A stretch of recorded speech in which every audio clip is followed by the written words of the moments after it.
No alces la voz porque no vas a poder. No te arriesgues. No te arriesgues. Yo no sé para qué me estás diciendo que te vas a matar. Seguro que lo sí, haces. Dice que lo va a hacer, yo no voy a ir a pero al final no va a terapia, hacer ni que nada. estuviera loca. ¡Basta!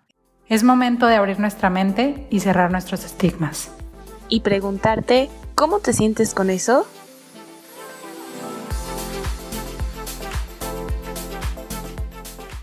Bienvenidos a ¿Y cómo te sientes con eso? El podcast donde buscamos crear este espacio de diálogo para cuestionarnos ciertos temas de salud mental. Mi nombre es Lorena Álvarez, y me acompañan el día de hoy Juan Pablo Delgado y Andrea Castellanos. Gracias, Lore, es un placer estar aquí como siempre. Y bienvenidos a todos ustedes al episodio 8 de esta segunda temporada, en el cual vamos a hablar acerca de un tema un poquito, pues no sé si la palabra correcta sea polémico, pero es un tema no muy hablado porque suele ser considerado algo muy extremo. El tema que vamos a hablar es el suicidio. Es un tema tabú por muchos aprendizajes y valores que hemos manejado a lo largo de nuestro desarrollo. Es decir, cosas que aprendemos desde la escuela, desde los amigos, desde lo que se platica en la religión y hasta de los valores que se tienen en la familia. Por alguna razón, la primera respuesta que tenemos cuando escuchamos la palabra suicidio o cuando queremos hablar al respecto es sacarle la vuelta. O, por otro lado, algunas personas podrían responder de manera que le dan una atención excesiva y que se enfrascan muchísimo en este tema. Y a veces lo hacemos sin la preparación o sin los conocimientos necesarios para que esta atención sea bien encauzada. Así que hoy por hoy queremos hablar del suicidio lo mejor fundamentados que podamos y pues queremos dejar algo con contenido, dejar algo con sustancia acerca del suicidio y no solamente pues hablar por hablar. Claro, y bueno, antes de comenzar a hablar acerca de qué es el suicidio como tal, creo que es importante entender que una de las razones por las que no se habla, aparte de que es un tema tabú, creo que genera miedo el hablar de esto, porque se cree que el hablar de suicidio incita a las personas a pensar en y por ende llevar a cabo pues un acto suicida, pero no es así. Y también creo que la prevención del suicidio es una necesidad en esta sociedad fundamental que no se ha abordado debido a esta falta de sensibilización y el no entender la importancia de este problema. Y como dice Juanpi, tiene un tabú tan grande que rodea este tema que impide hablar abiertamente de ello y al no saber o desconocer acerca del tema, pues las personas que tal vez tengan estas conductas suicidas no tienen como a dónde acudir. Nuevamente lo mismo que pasa con los trastornos mentales, no saben qué hacer, no saben cómo manejarlo, inclusive las familias no saben cómo manejarlo y es más difícil poder prevenir estos actos cuando no se tiene hacia dónde voltear. Claro, y es súper importante esta parte de prevención del suicidio, como mencionas, Andrea, para saber qué hacer y cómo prevenirlo, pues hablando. Ese es el primer paso. De hecho, la Organización Mundial de la Salud, la OMS, desde el 2003 determinó un día en específico del año para que sea como el Día Mundial para la Prevención del Suicidio, que es el 10 de septiembre. Y todo el mes de septiembre en general la OMS hace mucha campaña acerca de la prevención del suicidio, de hablarlo, de no tenerle miedo, como dicen, a hablarlo porque luego les vayan a meter la idea. Al contrario, más bien hablarlo ayuda a que sepa la persona que también puede hablar de su sufrimiento y que no tenga que llegar a este acto tan fuerte como el quitarse la vida. Entonces, dentro de esta campaña de la OMS se usa mucho el color amarillo, incluso se le llama en algunos lugares a septiembre amarillo, a todo el mes, porque pues se basan en la historia de un chico estadounidense que de pronto pues no parecía una persona deprimida. Como bien hemos hablado en otros capítulos de esta temporada, la depresión a veces no se ve. Sí, era una persona aparentemente alegre, aparentemente divertido, que aparentemente disfrutaba y que él tenía un Mustang amarillo. Por eso es que se toma como este color, porque después de que se suicidó, sus papás, pues al no saber la razón de por qué lo había hecho, empezaron también como a crear conciencia con todos sus amigos, los amigos del chico, de que pues si al menos, si a su hijo no lo habían podido escuchar, al menos a los demás querían que ellos supieran que podían contar con ellos. Entonces, pues en el funeral de este chico comenzaron a repartir estos listones amarillos, pues como en recordando a este chico que se llamaba Mike, y para hacerles saber pues que ahí estaban y que podían hablar de suicidio, y que podían hablar de sufrimiento, y que podían hablar de dolor. Entonces, por eso es que se toma como este color, como esta idea, es el listón amarillo. Y todo este mes de septiembre, pero específicamente el 10 de septiembre, es el día de la prevención, el Día Mundial de la Prevención del Suicidio, pero qué mejor que hacer de cualquier día el Día de la Prevención. Entonces, por eso queremos hablar de eso hoy. Sí, totalmente, Lore. Muchísimas gracias por este apartado. Yo no conocía la historia de Mike. Así que, pues, así como quizás algunas personas de ustedes tampoco conocían la historia de Mike, ¿qué tal que primero comenzamos con el apartado de qué es lo que se dice del suicidio? ¿Qué es lo que se conoce acerca de este fenómeno? No sé si podemos llamarlo, como en qué categoría entraría, como social, como psicológico. ¿Ustedes qué opinan? Un fenómeno social, realmente creo que afecta a toda la sociedad. Queramos hablarlo o no, es algo que está ahí, entonces sí, yo lo pondría como un fenómeno social. Ok, va, entonces hablemos de este fenómeno social, gracias Andrea.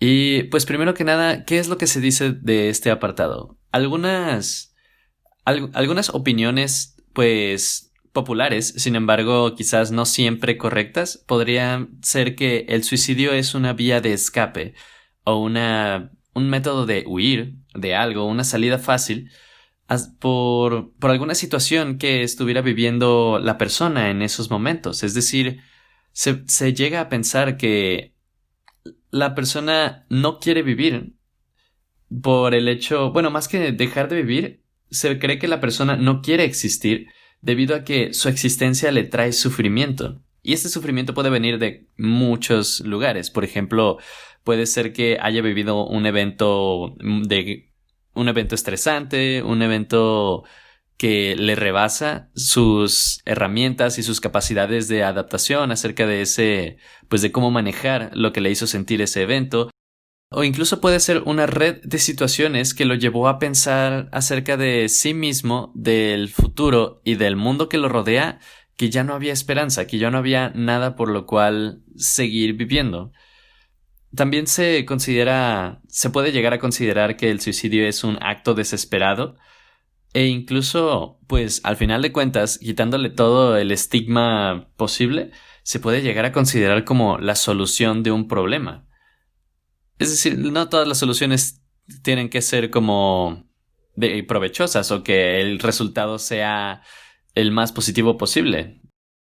Pues es que yo creo que eso ya más bien va, bueno, yo pienso, en que sí es porque la persona sí cree que es una solución para dejar de sufrir.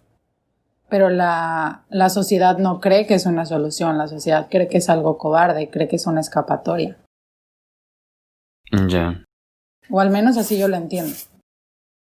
Sí, exactamente. Es decir, muy buen punto, Andrea. Desde el punto de vista de la sociedad, no es una solución socialmente aceptada, porque implica un resultado negativo, pues se le ha dado este tinte de el suicidio es malo, el suicidio es...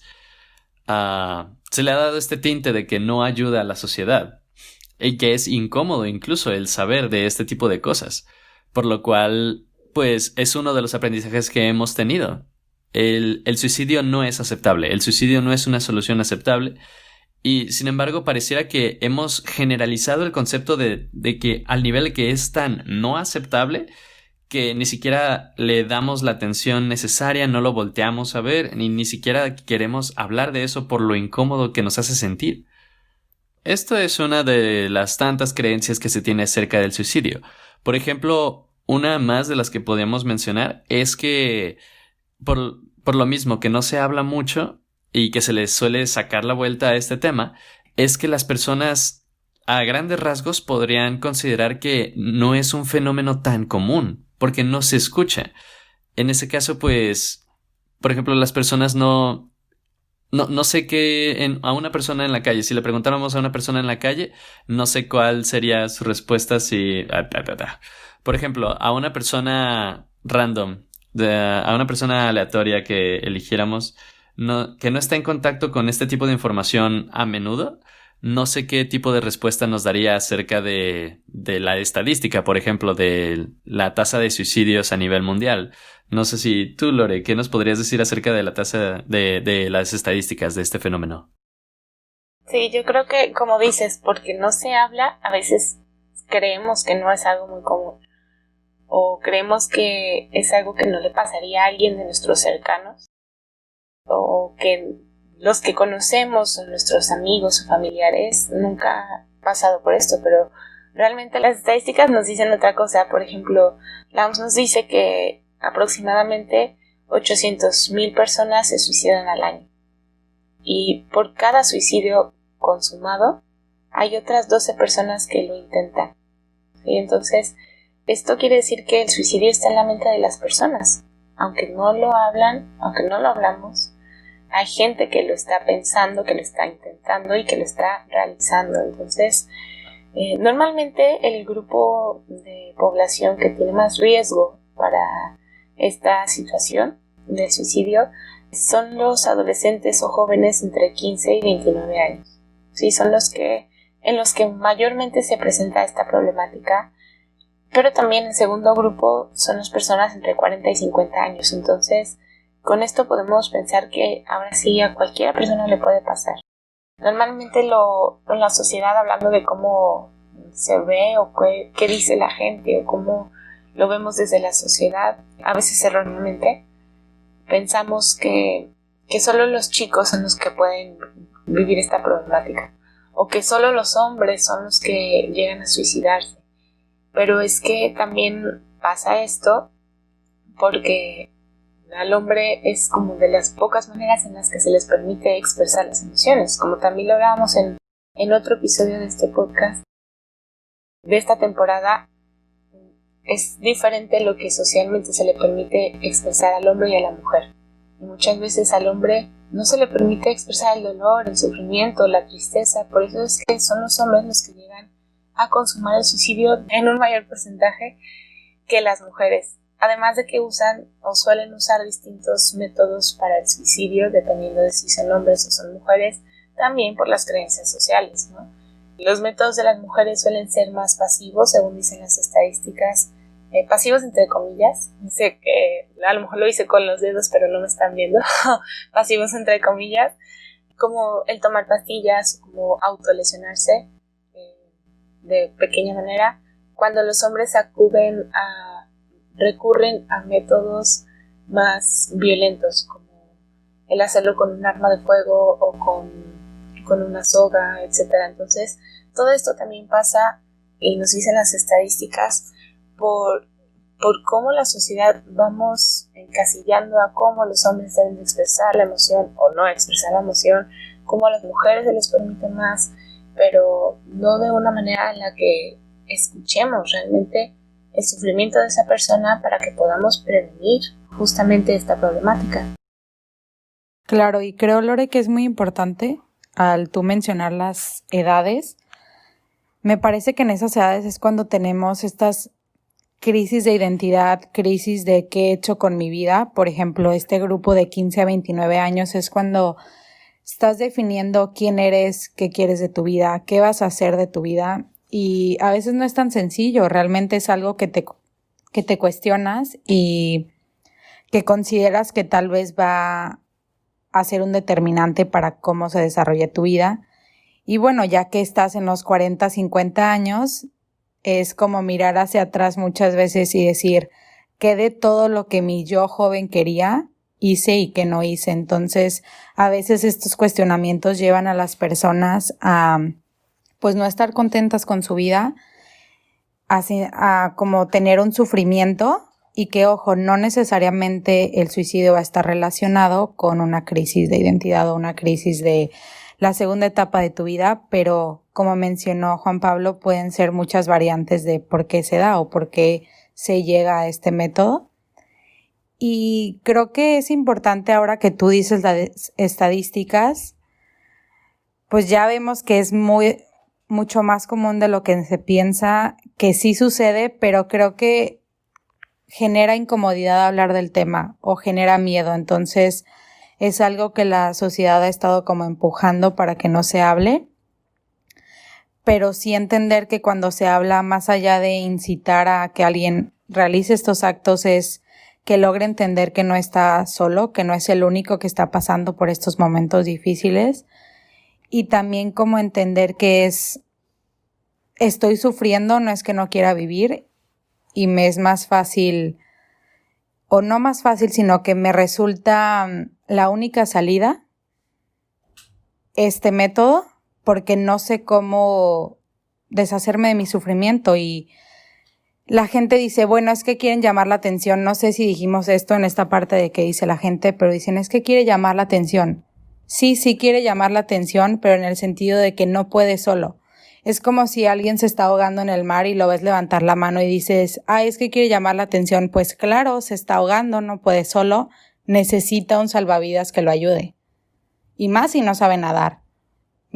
Más si no le enseñaron ni siquiera a flotar. Entonces, creo que también muchas veces se ha visto esto de que la generación de cristal. Sí considero que somos menos tal vez tolerantes a la frustración. Tal vez no tuvimos todas estas situaciones que generaciones antes tuvieron que los ayudaban a desarrollarla. Pero si ves que alguien está levantando la mano, no lo taches de que quiere atención y que no puedes ayudarlo. Al contrario, ve si tú puedes ser ese salvavidas o esa persona que lo ayuda a poder sobrellevar este sufrimiento, para que no cuando esté ahogado digas, sí necesitaba atención y yo creí que era una tontería. Claro, y es que literalmente sí necesitan atención, pues por algo lo están pidiendo, ¿no? Y es como decías, Andrea, no siempre es que realmente quieran matarse esas personas. Bien dicen los teóricos psicólogos que hablan acerca del suicidio, no es que la persona quiera morir, simplemente a veces quiere dejar de sufrir, lo cual no tiene o no encuentra herramientas para dejar de sufrir de otra manera. Entonces dejar de vivir es dejar de sufrir. Entonces hay que pensar en cómo podemos aportar también herramientas para que la otra persona encuentre cómo dejar de sufrir sin necesariamente dejar de vivir.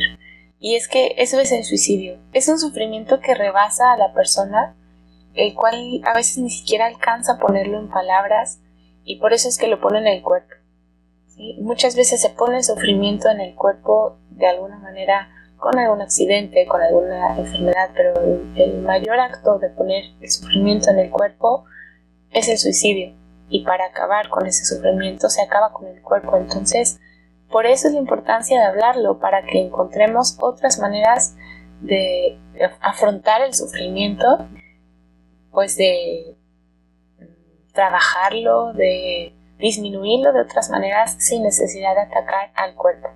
¿Sí? Encontrando palabras para expresar el sufrimiento, se encuentra también para afrontarlo, para acabarlo de otra manera.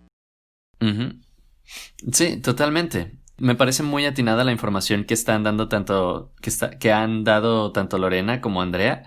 Es decir, este es un fenómeno que existe, que necesita nuestra atención y que es más común de lo que pensamos. Sin embargo, es algo que se va construyendo, que se va como alimentando día con día con nuestras percepciones, con nuestras experiencias y con lo que sabemos con nuestras herramientas, con las maneras en las que aprendemos a cómo manejar las situaciones.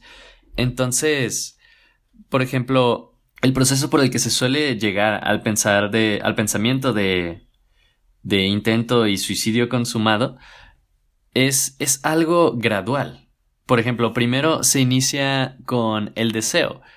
Y este deseo también ya fue construido por un pensamiento que se basa en la desesperanza, en el sentido de mi persona no tiene nada que ofrecer al mundo, el mundo no tiene nada que ofrecer a mi persona y las personas que me rodean no están dispuestas para ayudarme, o sus esfuerzos no quisiera que sus esfuerzos sean malgastados en mi persona. Este es un discurso totalmente desesperanzador que da pie al deseo de pues quitarse la vida. Después vendría, si se sigue alimentando este deseo y si sigue creciendo, después entraría a una parte de la que sería la ideación y planificación, pues ahora sí de lo que vendría siendo el suicidio. Es decir, este apartado se caracteriza por, pues como bien lo dice su nombre, la planeación, el hecho de tener una idea de cuál sería el paso 1, paso 2, paso 3, y esta planeación tampoco se refiere únicamente al hecho de las últimas horas de la vida de la persona, ¿no? Esta planeación podría hacer referencia incluso a meses antes de que la persona se quitara la vida, porque está planeando incluso el qué voy a escribir en mi carta, de quiénes me quiero despedir antes de quitarme la vida, qué cabos sueltos quisiera resolver antes de partir completamente de este mundo. Y una vez que alguien comienza a llevar a cabo esta planificación, es decir, como les comenté, se caracteriza porque esta persona podría no dar indicios de ningún tipo de depresión ni nada por el estilo, porque esta persona está en paz con su decisión y está despidiéndose de las personas. Es un comportamiento que a las personas que están en su red de apoyo les parece poco común, porque antes de eso lo habían visto como muy, muy decaído, y ahora está en paz y sin embargo su discurso es como de despedida. Entonces, aquí es donde ya está como en transición hacia la siguiente etapa de esta planificación, que ya sería el intento como tal, el cual ya se basa en esta parte que es el acto físico que lo acercaría al quitarse la vida. Aquí hay todo una brecha, un espacio gigante, un espacio abismal entre el tener estos pensamientos, estos deseos de dejar de existir por todo el sufrimiento, y el ya iniciar a cometer un acto a consecuencia de estos pensamientos. Es decir, como les había comentado, no es algo de un día para otro, y también no es algo que ocurra por uno mismo. Es decir, es como un efecto dominó en la vida de la persona que lo llevó a tomar esta decisión. Que, ojo, sí hay que entender lo que habla Juanpi de si es una brecha, pero eso no significa que va a tomar años. O sea, es como algo muy subjetivo, puede tomar una semana, puede tomar un mes, puede tomar 4 días. Lo que queremos darles a entender aquí es que, pues si es algo que la persona planifica, si es una ideación que se lleva como a ir más allá y decir, bueno, ¿cómo sería? ¿En qué momento? Entonces, muchas veces cuando se habla con esta persona y cuando se habla de suicidio es importante saber si está solamente en el deseo o si ya fue más allá y empezó a planificarlo, porque ya es un paso más hacia el intento y esto sería un paso más hacia que tal vez pueda consumarlo. Y también creo que es importante mencionar, tomando en cuenta las estadísticas, que la mayoría de personas que tienen un suicidio consumado ya tenían previamente un intento de suicidio. Entonces, hay que tomar en serio estos actos, hay que tomar en serio también las pequeñas acciones que veamos de otras personas y y como no hacerlas a un lado por miedo a que si hablamos del tema incitemos a más cosas, o por miedo o por incomodidad, o porque es un secreto familiar, o porque en la sociedad no se habla. Tenemos que quitar este tabú, tenemos que quitar el estigma para poder ayudar a esas personas que realmente necesitan de nuestra ayuda. Sí, y justamente el hecho de que exista como todas estas etapas distintas desde la ideación suicida hasta el suicidio como tal, yo creo que nos puede dar esperanza de poder prevenirlo. Sí, como dices, Andrea, de poder hacer algo por alguien. Pero ¿cómo? Vamos justamente a esa parte, ¿sí? ¿Cómo identificar que alguien cercano a mí puede estar teniendo estas problemáticas? Y es que en ocasiones lo dicen literalmente y no queremos escucharlo. En ocasiones lo dicen sin palabras, lo dicen con acciones, pero hay que estar bien atentos a estas señales de alerta, como frases que pueden decir las personas que han pensado en el suicidio, como es que soy un estorbo para mi familia, es que ustedes estarían mejor sin mí, ya no quiero que gasten en mí, yo no debería estar aquí, no sé, no se preocupen por mí, yo no debería vivir. Estas son frases como muy evidentes que aunque no está diciendo hola, me quiero suicidar, lo está diciendo con otras palabras, ¿no? Entonces hay que estar bien atentos a estas expresiones verbales que traen encubierto como alguna ideación suicida por ahí. Y lo primero que podemos hacer por estas personas yo creo que es preguntarles, porque no podemos leer la mente realmente, ¿no? No podemos saber por qué está diciendo eso, qué es lo que está pensando, qué es lo que está planeando. Entonces, la primera recomendación que yo les puedo hacer es preguntar, porque como les decía hace rato, el sufrimiento es tan grande que la persona no lo alcanza a digerir, no lo alcanza a poner en palabras, no puede decir a lo mejor, hola, necesito ayuda. ¿Por qué no preguntarle a nosotros? Pero no preguntarles el típico, ¿cómo estás? ¿Bien? ¿Y tú? Bien, gracias. Ah, bueno. Sino el tener una conversación seria de decirle, oye, ¿cómo te sientes? ¿Cómo vas en tu vida? ¿Qué cosas te hacen feliz? ¿Qué cosas te molestan? ¿Qué cosas te hacen sufrir? ¿Con qué ya no puedes?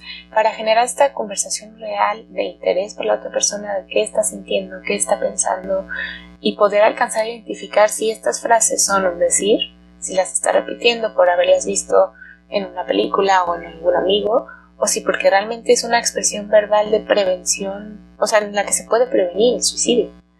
A veces las personas hasta llegan a verbalizar específicamente eso, me quiero suicidar, o si no con palabras, también con memes, porque hay un montón de memes para eso, y creo que podemos tomarlos como herramientas, ¿no? Como herramientas de, bueno, por algo lo está compartiendo, ¿no? E incluso a veces hasta llegan a verbalizar su plan, de decir, pues es que yo ya no paso de mi cumpleaños, o yo ya no paso de estas fechas, o ya para el próximo año ya no me verán aquí, o así, que a veces lo pueden decir medio en broma, pero porque es la manera en la que pueden expresar su sufrimiento. Entonces, o lo expresan así tal vez tal cual, verbalizado y explícitamente, o también pueden expresar como dolor, como depresión, se le puede ver también triste, se le puede ver sufriendo. Entonces, por eso digo, mejor hay que preguntar, sí, que, ojo, también no siempre que exista llanto, no siempre que exista depresión significa que existe ideación suicida, pero por eso hay que preguntar a la otra persona cómo se siente, qué pasa, qué tiene, para que podamos generar esta conversación y que con las palabras podamos prevenir que se llegue al acto sin palabra, de acabar con el sufrimiento. Y así como hay personas que lo expresan con frases o palabras, también hay personas que lo expresan con acciones, como decía hace rato Juanpi, con cosas que empiezan a hacer que parecen despedida. Por ejemplo, empezar a terminar proyectos, o empezar a hablarles a personas que hace mucho no les hablaban, pero más como en este sentido de despedida que por realmente interesarse por esa persona, ¿no? A lo mejor el renunciar a un trabajo, el comenzar a regalar las cosas que son como importantes para esa persona, no sé, regalar su PlayStation a lo mejor, o sus suéteres favoritos, su celular, o empezar a hacer como este tipo de testamento como entre broma y broma, de decir, cuando yo no esté te voy a regalar esto, ¿no? O así. Como todas estas acciones de despedida, pues. También otras manifestaciones no verbales de señales de alerta en las que tenemos que poner atención son estas acciones en las cuales la persona se pone en riesgo innecesariamente. No sé, a lo mejor tomar demasiado, el manejar mientras está tomado, no sé, poner en riesgo su vida acudiendo a lugares donde sabe que va a estar en riesgo, o jugar mucho como a caminar sobre la cuerda floja, a lo mejor a veces hasta literalmente ponerse así como al borde de un lugar donde se puede caer, no sé, como en acciones donde pone literalmente en riesgo su vida. Otras también señales de alerta de expresiones no verbales que podemos poner atención es cuando vemos que a lo mejor que una persona está comenzando a acumular medicamentos. Sabemos que los medicamentos en exceso pueden causar una sobredosis que puede hacer que la persona pues cometa este acto de quitarse la vida. Y muchas veces esa también es una señal de alerta, empezar a guardar, no sé, medicamentos, quitárselos de donde los guarda normalmente, pedirle a todos sus amigos medicamentos para ir acumulando, porque esto pues también nos puede decir que por ahí a lo mejor está su plan, ¿no? O también el ingerir bebidas alcohólicas o drogas en exceso a tal grado de que pueda ser, como les decía hace rato, un momento de riesgo innecesario o de ponerse como en esta sobredosis, ¿sí? En este riesgo a sobredosis, pues. Entonces, siempre hay algo o hay alguna manera en la que intentan decir, oye, ahí va, ¿no? Por eso les decía, eso como que da esperanza, el saber que no es de la noche a la mañana, que no se les ocurre a esas personas de un momento a otro, sino que hay todo un proceso y hay momentos en los que nosotros podemos darnos cuenta y alcanzar a prevenir. Exactamente, Lore. Y algo muy importante también que mencionar es que, pues, algunos de estos como siempre, cuando mencionamos este tipo de factores, este tipo de variables acerca de cómo identificar a ciertos tipos de personas que podrían estar pasando por cierto tipo de situación, estos más que nada son indicios. Es decir, siempre es útil y siempre es bien recomendado el acercarse con este tipo de personas y pues hacer las preguntas correctas acerca de acompañar y decir cómo te sientes, cómo estás, para pues para más que nada prevenir aquello que en el caso de que sea idóneo, pues prevenir lo que sea prevenible. Y en caso de que no esté ocurriendo nada por el estilo, pues también estar seguros y haber puesto de nuestro granito de arena para apoyar a esta persona. Algo que me parece muy, muy importante y muy, muy esencial en lo que estás diciendo es que, por ejemplo, es el acercarse con este tipo de personas y acercarse de una forma consciente, de una forma en el que nuestro acompañamiento sea algo genuino y que nuestro interés sea algo genuino, es como la base de esto. Es más que un granito de arena, estaríamos poniendo todo un frascote de arena y siento que estaríamos apoyando muchísimo a la persona, a nuestro ser querido que estemos viendo que está pasando como por una situación difícil. Y pues más que nada eso, como quizás a veces, como bien dice Andrea en otros episodios, a veces las palabras podrían venir sobrando. Sin embargo, nuestra presencia, nuestro interés por esta persona, el interés genuino, es lo que podría ayudarlo muchísimo a levantarse. Una frase que a mí me gusta mucho es que las tristezas compartidas son divididas, son más ligeras, mientras que las alegrías compartidas son multiplicadas. Así que así la persona esté en su mejor momento o en su peor momento, la compañía es de ayuda, siempre va a abonar. Claro, es muy importante, como tú dices, Juanpi, pues estar ahí, ¿no? Estar presentes y no solamente hacer esta típica pregunta de ¿cómo estás? Esperando que siempre digan bien, porque luego también pasa que si nos contestan mal, como que llega esta incomodidad y no sabes cómo actuar cuando, pues seamos honestos, también es muy normal no sentirte bien.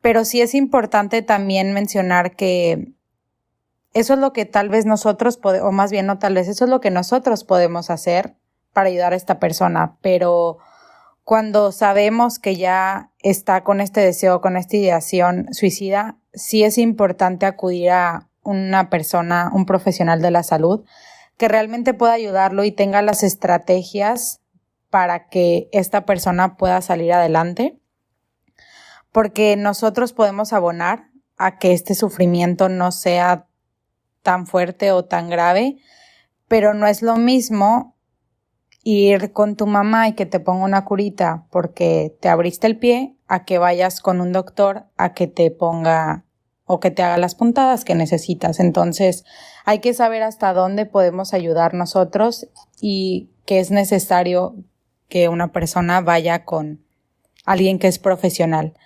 Y también, ¿qué hacer, no? Cuando tú eres, porque ahorita nos estamos enfocando en cómo ayudar a una persona que tal vez es cercana a mí, que es mi amigo, que simplemente es un conocido y que sé que le está pasando mal. Pero ¿qué pasa cuando soy yo el que tiene estos pensamientos, el que tiene este sufrimiento, el que no sabe cómo levantar la mano? ¿Qué opinan ustedes? Si por algo alguno de ustedes que nos está escuchando llega a identificarse con estos pensamientos, con esta problemática, lo primero que queremos decirles es que tú eres suficiente y tú importas, tú vales la pena, tu vida vale la pena, tú eres importante. Entonces, si te estás identificando con todo esto que estamos platicando el día de hoy, está bien pedir ayuda, eres valiente a pedir ayuda incluso, y estamos nosotros aquí como parte del equipo de cómo te sientes con eso para ayudarte o directamente o para ayudarte a derivarte con la persona que te pueda ayudar mejor que nosotros. Entonces, ese es como el primer paso. Si te estás identificando con algo de lo que estamos platicando el día de hoy, hay que buscar ayuda. Hay que, como decía Andrea, dejarle al doctor lo que el doctor sabe hacer, ¿sí? Acudir con algún profesional que aunque la curita ayuda en el momento, aunque el hablar con algún amigo ayuda o con algún familiar, siempre lo mejor va a ser buscar un profesional de la salud, psicólogo, psiquiatra, médico general incluso, entonces que pueda como guiarte con quién llegar y con quién ayudarte mejor. Incluso hay números a los que la persona puede marcar al estar en una crisis. Por ejemplo, desde el 911 puede marcar uno cuando se encuentra en una emergencia o cuando tiene esta ideación suicida, y desde ahí lo derivarán a algún lugar donde puedan apoyarlo mejor. O si están, bueno, por ejemplo, nosotros estamos en Guadalajara. Si ustedes nos escuchan desde Guadalajara, hay un número al que se puede marcar desde esta zona, que es el 33 38 33 38 38, donde ahí te pueden ayudar justamente para saber qué hacer, ¿no? Y empezar a acercarte más a un profesional. O si nos escuchan desde cualquier parte del estado de Jalisco, hay ciertas líneas de intervención en crisis de SALME, el Instituto de Salud Mental, que es el 01800 227 4747. Y les dejaremos también por ahí en nuestras redes sociales un montón de lugares, números, instituciones, personas que pueden ayudarlos si se están identificando con algo de lo que estamos platicando el día de hoy. Otra cosa que ayuda mucho, además de buscar un profesional, es el buscar a otras personas que te puedan ayudar, que te puedan acompañar. El hablar con algún amigo acerca de esto también, para que te pueda acompañar y que sepas que no estás solo. Puede ayudar mucho antes de la crisis a hacer una lista de con quién sí puedo contar, a quién sí le puedo hablar, quién puede ser mi red de apoyo, a quién le puedo contar mis secretos más grandes, quién creo que si le marco inmediatamente va a ir a ayudarme. Entonces podemos hacer toda esta lista como de apoyo desde antes, desde ahorita, para si en algún momento nos encontramos en crisis y no sabemos qué hacer, tener esa lista a la mano y podernos acordar, sí es cierto, esta persona yo creo que sí vendría, aunque ahorita no lo crea, aunque ahorita no lo piense, aunque ahorita no lo sienta, esta persona me puede ayudar, porque en algún momento cuando estaba bien, dije, sí, él sí me puede ayudar, ¿no? Y otra cosa que puede ayudar mucho también si se identifican con estas señales de alerta, con estas ideaciones suicidas, es encontrar un lugar seguro, tanto físico como emocional, o como una persona así con la que te sientas seguro y que te pueda como aterrizar a la vida, que si sabes tú que estás en peligro, y claro que todos podemos sentirnos que estamos en peligro, que estamos sufriendo, que no sabemos ni qué hacer, pero en ese lugar seguro estarás bien, ¿sí? Ya sea tu cuarto, tu cama, un parque, una persona, como les digo, pero tener un lugar donde sabemos que podemos aterrizarnos. ¿Sí? Una actividad incluso puede ser, si a lo mejor te gusta mucho la música puede ser tu lugar seguro. O si te gusta tocar la música, pues agarra la guitarra y aunque te sientas todo mal y en medio de la crisis, aférrate a esa actividad, a esa persona, a ese lugar que te aterriza con la vida, y después de eso que te puede ayudar a pedir ayuda. Entonces eso es lo más importante, que sepas que si te identificas con todo esto, tu vida vale, y nosotros desde cómo te sientes con eso queremos recordártelo y queremos hacerte saber que estamos aquí para ti. Entonces, con todo esto que platicamos el día de hoy, volvamos con lo que empezamos. Sí, el suicidio es algo que hay que hablarse para poderse prevenir. Que hay que ponerle palabras a ese sufrimiento antes de que el sufrimiento rebase al cuerpo, y la única manera que encontremos para acabarlo sea acabando con el cuerpo. Entonces, pongámoslo en palabras, platiquémoslo, rompamos el estigma, quitemos el tabú y comencemos a hablar de esta problemática del suicidio, y hablarlo con nuestros familiares, con nuestros amigos, con nuestras personas más cercanas, porque como les decía hace rato, si no preguntamos, quién sabe si la otra persona alcance a poner en palabras eso que siente. Totalmente, y como habías mencionado, Lore, vamos a estar subiendo información importante acerca de este y otros temas que ya hemos mencionado en episodios anteriores y que vamos a mencionar en episodios futuros en nuestras redes sociales, que nos pueden encontrar en Instagram y Facebook como @y cómo te sientes con eso, y en Twitter como @y cómo te sientes _ Y en este episodio en especial quisiera hacer un agradecimiento, un agradecimiento muy grande por la persona que nos ayudó muchísimo a construir el tema de hoy, que es la licenciada Ana Karen Guzmán, la cual está muy familiarizada con este tema porque se dedicó a hacer una tesis acerca de el suicidio y cómo es percibido por la sociedad. De hecho, actualmente se encuentra trabajando todavía en su compañía de teatro, en la cual se están dedicando a hacer una obra donde tocan este tema de una manera muy fundamentada, de una manera que todos deberíamos conocer sobre este tema. Su proyecto se llama Teatro Koinos GDL. Koinos se escribe con Koynos, y los pueden encontrar en Facebook con este nombre. Y no sé cómo darte pie al cierre. Sí, está muy padre este proyecto, y creo que nos puede ayudar mucho también a hablar del suicidio desde el arte, desde el teatro, y les dejaremos ahí en nuestras redes sociales, como decía Juan Pablo, esa información y otra información acerca del suicidio, para que sigamos en contacto, para que sigamos abriendo el diálogo, y que tú también nos cuentes y cómo te sientes con el suicidio. Nos vemos.